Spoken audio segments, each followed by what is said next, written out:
Bonjour tout le monde, bienvenue sur ma chaîne. Aujourd'hui on se retrouve pour le deuxième épisode de finir en fait tous les DVD que j'ai chez moi.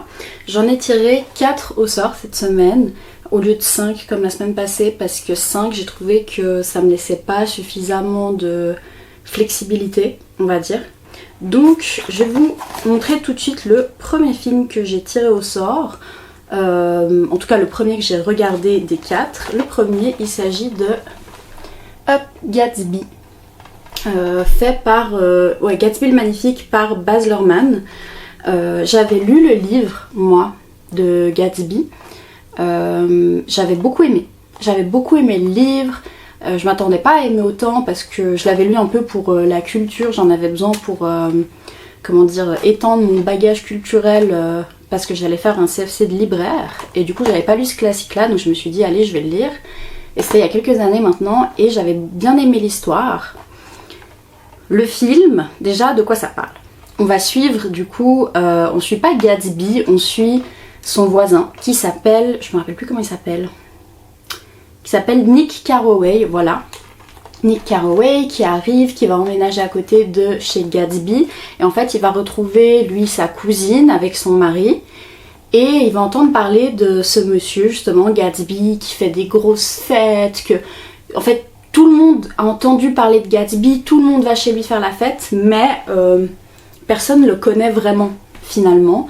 Et en fait Gatsby va lui-même rentrer en contact avec Nick Carraway, et en fait il a des intentions un peu cachées derrière cette prise de contact, en rapport avec la cousine de Nick qui est, elle s'appelle comment déjà? Daisy, non? Je me rappelle plus. Gatsby, blablabla. Oui c'est ça, Daisy, voilà. Du coup il a des, on va dire, un ulterior motive pour s'intéresser à Nick qui est donc sa cousine Daisy. Et on va suivre comment cette histoire qui pourrait bien se terminer se finit très mal. Moi j'ai préféré le livre au film, c'est pas rare, en général je préfère les livres, si le livre est l'original, je préfère en général le matériel original que l'adaptation. J'ai trouvé que c'était une bonne adaptation, j'ai beaucoup aimé le rendu visuel du film qui était très coloré, très je sais pas comment dire, autant dans le visuel de comment l'histoire elle est racontée, c'est presque comme un conte, et je trouve ça hyper bien parce que ça fonctionne très bien avec en fait toute la métaphore de l'histoire qui est un peu le rêve américain, et du coup l'aspect un peu conte comme ça, comme si c'est quelque chose d'un peu fantastique, finalement c'est pas une réalité, tout est fantasmé. J'ai trouvé que ça fonctionnait très bien avec le film. Je l'ai trouvé un petit peu long, je vous avoue. J'étais pas autant investie que dans le livre en fait. Ouais. Après, voilà, les acteurs ils étaient bien. Il y a Tobey Maguire, on a Leonardo DiCaprio, on a dans Daisy, elle s'appelle comment, Carey Mulligan, voilà. Enfin, des bons acteurs. Moi je crois que c'est le premier film de Baz Luhrmann que je regarde. Donc c'est sympa, franchement c'est sympa. Si vous avez lu le livre, si vous n'avez pas lu le livre, c'est assez fidèle. Il n'y a pas de grande liberté dans le scénario qui est pris vis-à-vis du livre. C'est plus dans le visuel en fait, on va dire, où là on va sentir vraiment la patte du réalisateur et de toute l'équipe qui ont travaillé sur le film. Mais si jamais voilà, vous avez envie de connaître l'histoire de Gatsby mais que vous n'êtes pas trop lecture, je trouve que ce film là c'est une assez bonne adaptation. Donc voilà, c'est sympa, c'est pas le film non plus qui m'a chamboulé ou quoi, mais c'est sympa, donc pourquoi pas. C'est un peu romance, un peu film d'époque, un peu, c'est du drame aussi, histoire de famille, histoire d'amitié. Si vous aimez un peu ce style d'histoire, je pense que ça peut vous plaire. On va passer maintenant au deuxième film que j'ai regardé, avec de nouveau Leonardo DiCaprio dedans. Il s'agit de Blood Diamond. Alors, Blood Diamond, c'est inspiré du coup d'un contexte Le contexte est réel, on va dire, mais je crois que l'histoire en elle-même, les personnages ont été créés. De quoi ça parle? On va suivre Leonardo DiCaprio, ça se passe en 1999 en Sierra Leone. Leonardo DiCaprio, c'est un contrebandier du coup qui est impliqué dans le trafic de diamants, le trafic du coup illégal de diamants. Et on va suivre en fait en parallèle deux histoires qui vont se rencontrer. Donc celle de ce contrebandier joué par Leonardo DiCaprio, et de l'autre côté, on a au début de l'histoire, c'est un pêcheur qui s'appelle Mende. Et en fait, lui, son village, il va être attaqué. Et en fait, tout le monde part en courant. Lui, il va être séparé de sa famille parce qu'il va être retenu captif par les gens qui ont attaqué son village. On est aussi dans un contexte de guerre civile. Et en fait, il va être utilisé par ces attaquants pour aller justement chercher des diamants dans les rivières, tout ça, enfin comme main d'œuvre finalement.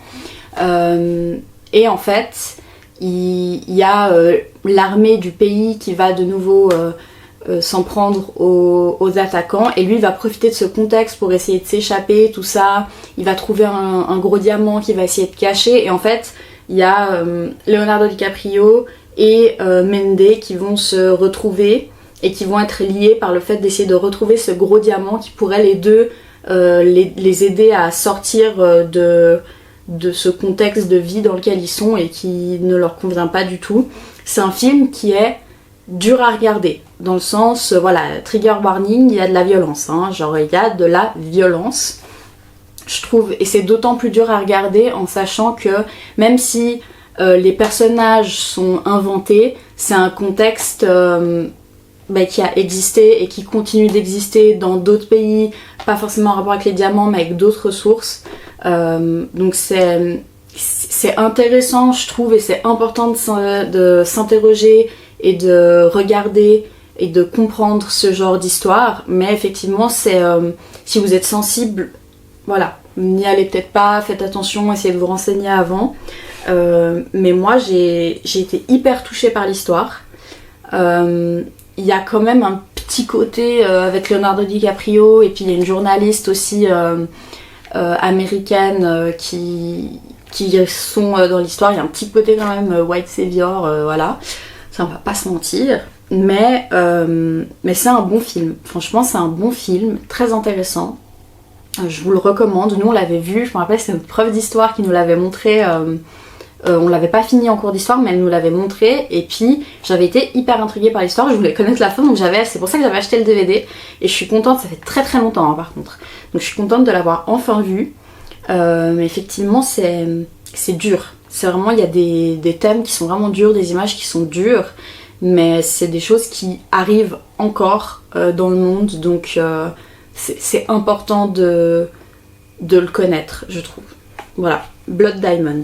On passe sur un tout autre registre avec le troisième film qui était Grease. Voilà, alors Grease, je ne l'avais jamais vu en entier. J'avais vu un petit bout de la fin, j'avais vu un peu le début, et en fait je l'ai jamais vu dans son entièreté sans interruption. Donc un classique quand même. Grease, c'est quoi? C'est une comédie musicale où on va suivre... on suit... je sais plus comment elle s'appelle... Cindy, voilà. Non, Sandy. Sandy ? Ouais, Sandy, voilà, et Sandy et Danny qui sont des adolescents, supposément, parce que les acteurs ont tous 45 ans, mais on suit des adolescents qui pendant les vacances d'été se rencontrent et ils tombent amoureux. Et en fait, Sandy elle était supposée retourner en Australie, donc ils allaient plus jamais se voir, mais finalement, à la dernière minute, en fait, elle ne retourne pas en Australie, mais Danny n'est pas au courant de ça, et en fait, ils vont se retrouver dans la même école. Et en fait, il y a ce côté où Danny, lui, fait partie un peu des cool guys, comme ça, un peu des bad boys. Et en fait, il veut pas forcément montrer ses sentiments devant ses copains. Et du coup, il va un peu rejeter Sandy, mais d'un côté, il est quand même amoureux d'elle, mais elle est en mode, bah... Non, si tu veux pas être avec moi en public, voilà quoi, c'est mon problème, mais ouais. Et du coup, en fait, c'est une comédie musicale, c'est à prendre au 150 millième degré, très honnêtement. C'est hyper campy, Comme je vous ai dit, les acteurs ils ont tous entre 30 et 45 ans, mais ils jouent des personnages qui sont ils sont censés avoir 15-16 ans comme ça.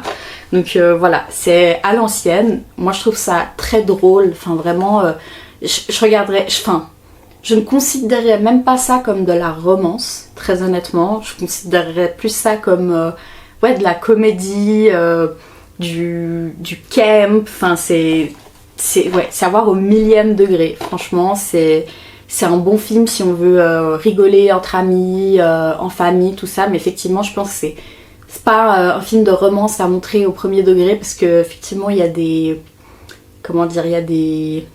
conclusions un peu douteuses qu'on pourrait tirer si on le regarde au premier degré, qu'il faut se changer pour plaire aux autres et pour être accepté. Mais je pense que si on le regarde effectivement au millième degré comme une sorte de parodie d'histoire d'amour, enfin c'est drôle quoi.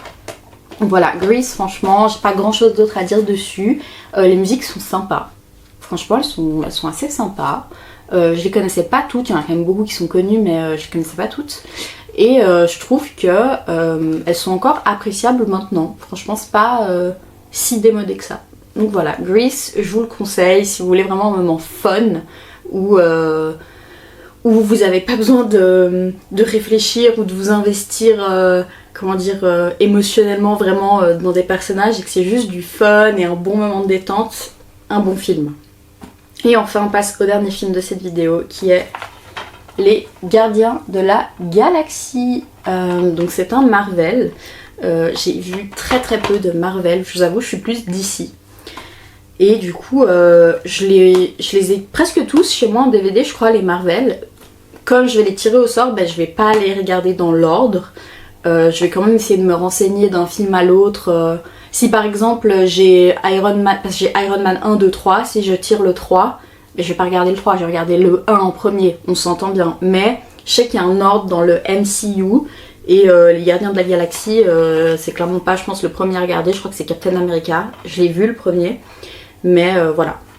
Il peut se regarder tout seul, je trouve, celui-là, sans avoir vu les autres films du MCU. C'est pas encore... on est encore au début, donc ça s'interconnecte encore pas trop. Et je trouve que, voilà, on peut le regarder de manière seule, sans connaître tout le reste de l'univers. Mais de quoi ça parle? Du coup, on va suivre un humain, pareil, je suis désolée, j'ai pas les noms, je les ai pas. Mais un humain, quand il est petit, qui se fait enlever, en fait, par des aliens. Et on le retrouve des années plus tard, 20 ans plus tard, il est adulte et il est aussi un peu contrebandier. En fait, il va chercher des objets à revendre un peu de manière illégale et il va tomber sur une orbe. Il sait pas trop ce que c'est, il sait juste que ça a de la valeur, donc voilà. Et en fait, il y a Thanos et un autre méchant qui s'appelle Ronan, je crois. Ouais, c'est ça, Ronan, qui eux sont intéressés par cette orbe, enfin parce que cette orbe contient, et du coup ils vont envoyer Gamora pour récupérer l'orbe. Et à côté on a aussi d'autres personnes du coup comme l'humain on va dire, je crois que c'est Peter Quill, voilà, Peter Quill il est recherché et il y a un, comment on appelle ça en français, en gros il y a un montant, si on le retrouve et qu'on l'amène à la personne on est payé. Et du coup c'est là qu'on va retrouver Groot et comment il s'appelle, le petit Rocket, voilà, le raton laveur, qui eux cherchent Peter Quill pour récupérer un peu cette sorte de rançon. Et en fait tous ces personnages au départ sont un peu les uns contre les autres et ils vont se retrouver malgré eux ensemble. Et finalement en fait au lieu d'être ennemis ils vont se retrouver être amis pour essayer de sauver la galaxie. Et franchement c'est un film de super-héros assez drôle. Moi j'ai passé un bon moment devant. C'est pas, de nouveau, je trouve que c'est pas le meilleur film de tous les temps, mais je trouve que ça va à fond dans le côté un peu geek, science-fiction, super-héros, comics comme ça. Enfin, que ce soit les décors, que ce soit le maquillage, les déguisements, désolé j'ai pas le mot mais vous avez compris, des personnages. Je trouve que c'est très... ça va à fond dans ce délire là et ça s'assume et si vous aimez ce genre d'univers, c'est top. Franchement c'est top, vous allez passer un bon moment. Il y a beaucoup de... Je trouve ça... Enfin moi je l'ai trouvé drôle, franchement il y a beaucoup de blagues. Alors c'est pas forcément un film pour tout jeune quand même, je dirais quand même début de l'adolescence, parce que tout jeune, il y a quand même des blagues un peu qui vont être peut-être un peu vulgaires ou voilà. Mais début d'adolescence, ça peut être un bon film à regarder tout seul, entre amis, en famille. Franchement top. Il y a une suite, mais on peut regarder, moi je trouve qu'on peut regarder le premier tout seul et s'arrêter là si on a envie. Voilà, l'histoire, on va dire qu'ils finissent en arc à la fin de ce film-là. Donc voilà, un bon film de super-héros. Moi, je crois que j'ai le 2 en DVD, donc il sortira peut-être dans une autre vidéo. Et je vais pas... ça va être avec plaisir que je le regarderai, on va dire. Voilà, je sais pas si j'ai mis... je me rappelle plus si j'ai mis des notes dans la première vidéo, mais je crois qu'on... Là-dedans, on est tout entre le 3 et le 3,5. Je me rappelle plus exactement auquel j'ai mis 3 et auquel j'ai mis 3,5. Mais ouais, je crois que Gatsby j'ai mis 3. Blood Diamond j'ai dû mettre 3,5 sur Letterboxd. Grease j'ai dû mettre 3,5 peut-être. Gardien de la Galaxie je crois que j'ai aussi mis 3,5. Voilà, dans mon souvenir. Donc c'était un tirage assez... on est au-dessus de la moyenne en tout cas, donc c'était pas mal. Il n'y a rien qui m'a transcendé, mais c'était pas mal, donc c'était plutôt une bonne semaine. Je vais retirer aujourd'hui 4 nouveaux films pour la semaine qui vient. J'ai hâte de voir ce que ça va être. Et puis du coup je vous retrouve la semaine prochaine. N'hésitez pas à me dire ce que vous avez pensé des films, si vous les avez vus, s'il y en a des que vous avez envie de découvrir ou quoi que ce soit. J'ai toujours envie de vous lire, donc n'hésitez pas. Et voilà, je vous dis à bientôt, à la semaine prochaine. Bye bye!